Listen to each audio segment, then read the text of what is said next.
Alright, welcome to our second video blog here on Monday Morning Haskell.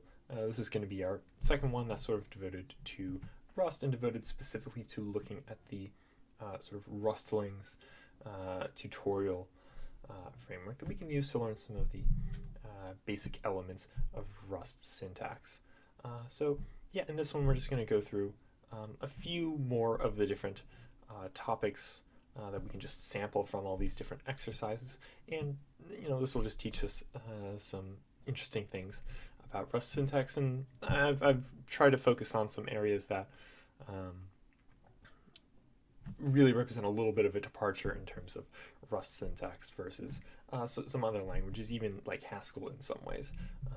So the first thing I'll note, if we go into the exercises directory here and we just list everything, we see there are a lot of really interesting topics that we can do. In this video, I'm going to try to cover structs, move semantics, traits, and generics, because these are all kind of things that Rust does in a little bit of a different way. Sort of the same, sort of different. And we're also, unlike last week where we were using the Rustlings watch command, this time I'm just going to be doing individual exercises. So to start out, if we're just thinking about structs, I might say Rustlings run structs1. I misspelled it. Always seem to forget the L in there. And so here we are. So we want to go to the structs. One thing about Rust, there are two different sorts of ways we can make a struct. One is sort of the more classical C way. What we can see from the test is that we want to create a color struct that has a name and a hex field. So and these both are just going to be strings. So we're going to say name string, and hex is also going to be a string. And we can also, so we have field names here, the name and the hex. But we'll notice down here, when it comes to sort of our tuple structs, is that we'll just have these indices, 0 and 1. So this is sort of like a struct where we just list different types, and we don't really bother with assigning them to particular names. This is how we compose our two structs here, and then in the test to complete them, we sort of want to create elements of this type. So we will go ahead and say is a color classic struct, and there's some like sort of questions that sometimes I still have about, okay, what exactly are the parameters we can use, what are the ways that we can initialize things. So like, could we just use a constructor like this and say string from, and then say green and 0 0. I'm also just gonna fill in. So I think this syntax might not work for the classic struct, but it might work a little better with the tuple struct. Where we are, oops, I should have also forgot something, because those both need to be string from. Just do that. So same thing here.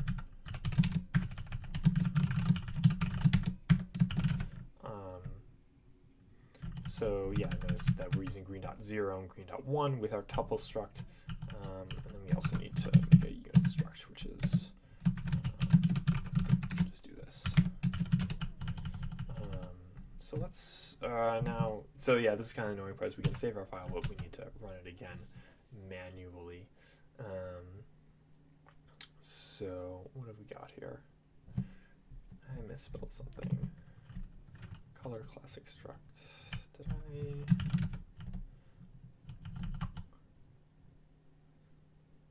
Yeah, so we can't like use this sort of parentheses style initialization in Rust. I think we perhaps need to like sort of define the new function in order to do that. So we actually have to use this. We have to use braces as sort of the first element of this. And then down with unit struct, I think. Same thing, probably.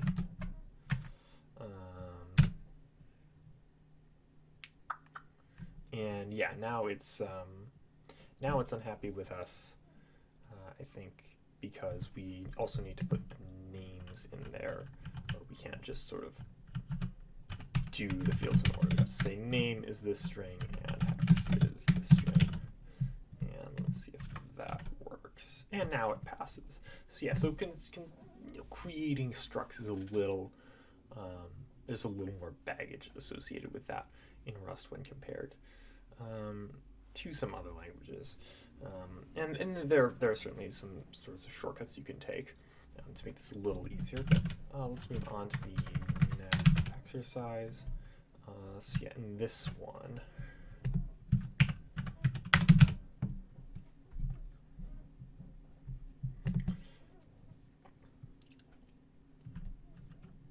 so we have, oh yes, that's right, we have this sort of update syntax. And this is actually kind of interesting where, in Haskell we have this sort of record update syntax where you take sort of an existing item that has these different record fields and you only update a couple of fields. And I think that's what this exercise is trying to get us to do. We have this sort of order template, which is made like this, with all these different fields, but we want to change the name. So this is hacker in Rust, and then we want to change the count. So we say, I think, I'm trying to remember this, I think we want to say order, and then we want to say name is going to be hacker in Rust. We say count is equal to 1, and then I think we can do some like dot order template. I think that will do it. I might need to double check this out. Maybe you need a semicolon. And there we go, that works. So this little dot order template, where this is a previously constructed order, that's a useful trick we can use when we want to make a near copy of a struct. So let's do another one. So now we've got this package struct where we have, I hate that my highlighting does that, covers everything out. We have sender country, we have recipient country, and we have weight in grams.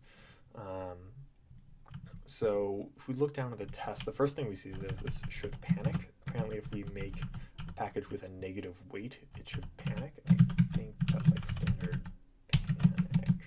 I'm not positive if that's going to work. If I got that macro quite right. This international should return a bool, and this one's simple enough because we have we have the sender country and the recipient country. So we just want to say if it's international, it's because self.sender country is not equal to self.recipient country. I think that's all we need there. And then get fees, so we have to pay attention to units here. So this should return I32. So we have cents per kilogram as our input, but our package is weighed in grams. So we have to be a little bit careful. I think if we just sort of take cents per kilogram times self.weight in grams. So this will give us cents per kilogram times grams. We then, what do we actually want?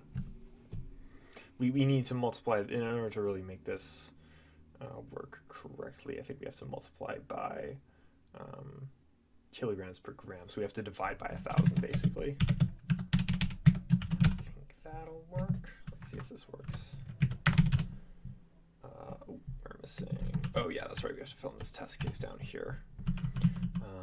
We have to determine what the right number of cents per kilogram is to pass to this function. And I want to say, so the result should be 4,500. So it's 1,500 grams. Oh gosh, it's 1.5 kilograms. 4,500. Is that 30? Oh gosh.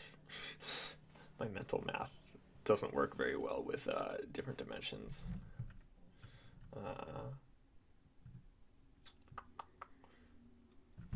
1.5 kilograms. If it's 4,500 cents, how many cents per kilogram? Well, 3,000, I think. Let's see if I got that right. Oh, look, I got it right. It's pretty interesting. So yeah, that's made all those tests pass, including this panic one. You know, it's a thing you can do, I suppose, if you have sort of an invalid case here, like if our weight is negative, then we just throw a panic. All right, so that does it for structs. The next thing we're going to move on to is move semantics, because that's probably the thing where Rust is like the most different. Move semantics 1.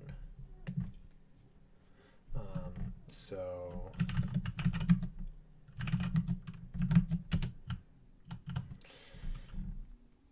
all right, so we can't borrow vec1 is mutable.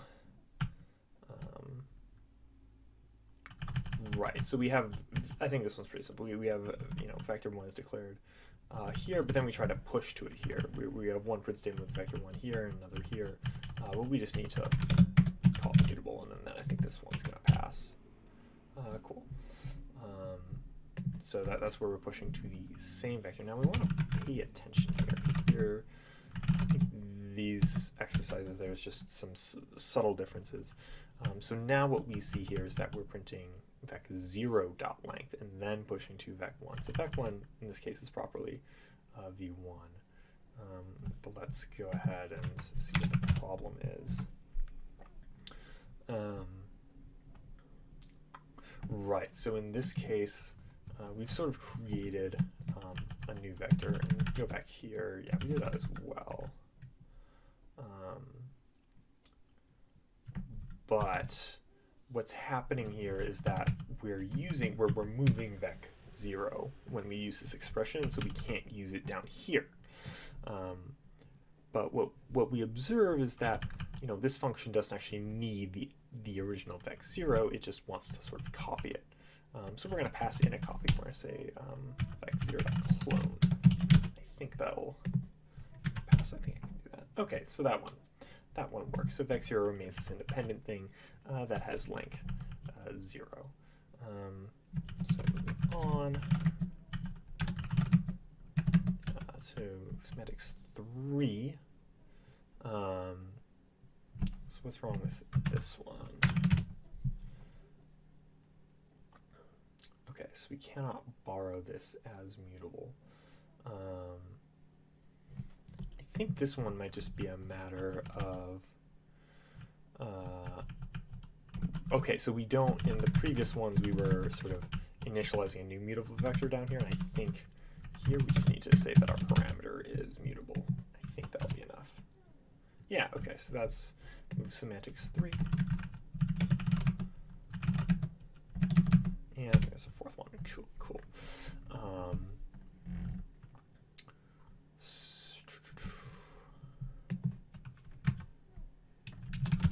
Well, that's wrong here. So we say wait a minute. This is just kind of silly. Okay, so failvec doesn't actually take any arguments, so we shouldn't be trying to pass any arguments here.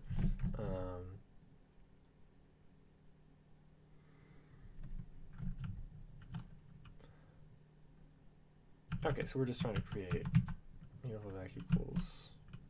Well, can we just say is it vec new? I forget the syntax. This might not be right. That's not right.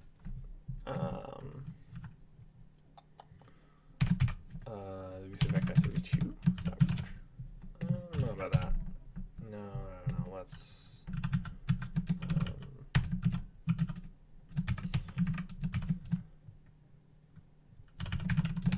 Does that work? Oh wait, hold on. Something's still going wrong up there. Well, wait, do we even mean back there? Why are we even... Oops, wrong window. other interpretations of that one? Might be correct. That may be wrong. Okay. Comparison operators cannot be. Wait a minute, this is not going well.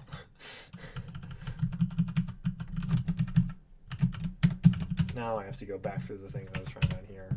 Okay, that is correct. So we can say vec : new. And so we just create the vector down here in the fill vector function.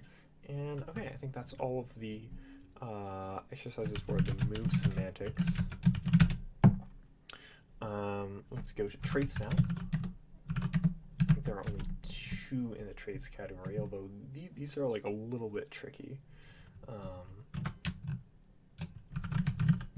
Don't want to underestimate these. So so we have this sort of trait, append bar, and this is, you know, if we were thinking in Haskell, this is like a type class.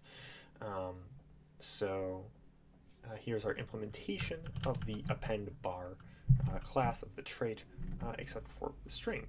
So we want to define a sort of function here, append bar, and I think we actually just say self, and we're going to return a string.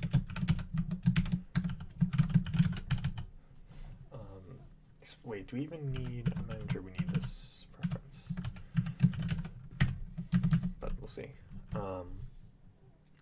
And so we want to return the new string. So I think what happens here is we want, we have to say self.pushString, and we want, you know, append bar.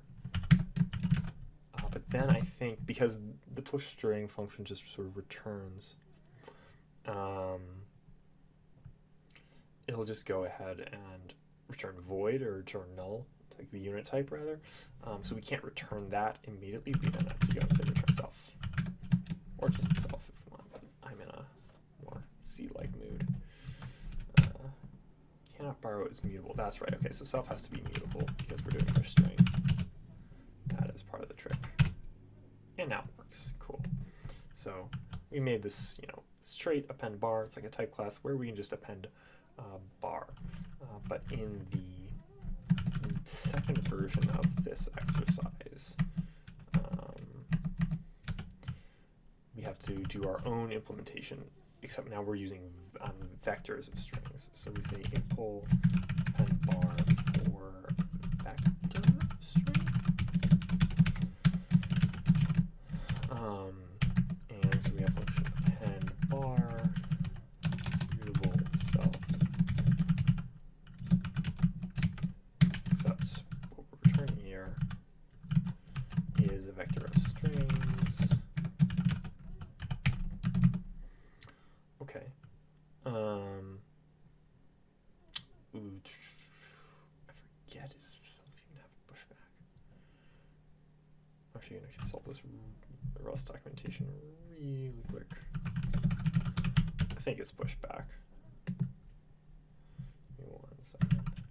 Oh, it's just push. All right. So we say self.push bar, but again, that returns the unit. That doesn't actually do that, so we return self. Think that should do it. Let's try straight 2. No, it didn't quite work. Oh, that's right. So in this case, so the push string function on string, it just takes a string slice, it takes this more primitive type, but we are containing actual strings, so we say string from. Another Haskell certainly has its annoying bits dealing with strings, but as you can see, Rust sort of does as well, especially when you have string slices on the one hand, the primitive version of string, and then the more object-like string elsewhere. Okay, so that is it for traits. I think the last one we're going to sort of look on in this video is generics. So these start us off pretty simple on generics. Generics 1. Oops. There we go. So we just need to actually put a type in here. I think say vector string. I think this will work. It does not like that. Well, I'm curious. Okay, so yeah, so this is a vector of string slices, and we'll just push milk onto that.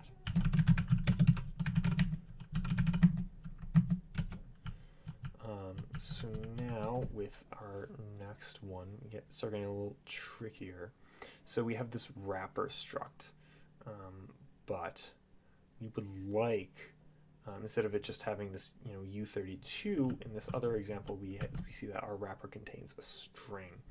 So we'd like to make our wrapper a bit more generic. I think the way we do this, we sort of add this a parameter, say the value is a. And then this is the part I don't necessarily remember, is where on the implementation we need to put it. And I think in this first version, let's say a, or it actually might be unable. Wrapper a. Let's see if that works. Expected one type argument. So maybe it's both of them in the A. Oh, that wasn't right. Okay, that works. I'm curious this will work if I take this first A out. I think we might need both in some capacity in the next one. No, that did not work. Interesting. So we sort of needed it on both. We need to say, like, okay, the implementation has this parameter A and the wrapper has this parameter A. And I think in the final little exercise we're going to do, so it's 3 of them, it's going to get a little trickier. So we now want to generalize the grade field, because down here we have, we're going to want to change this to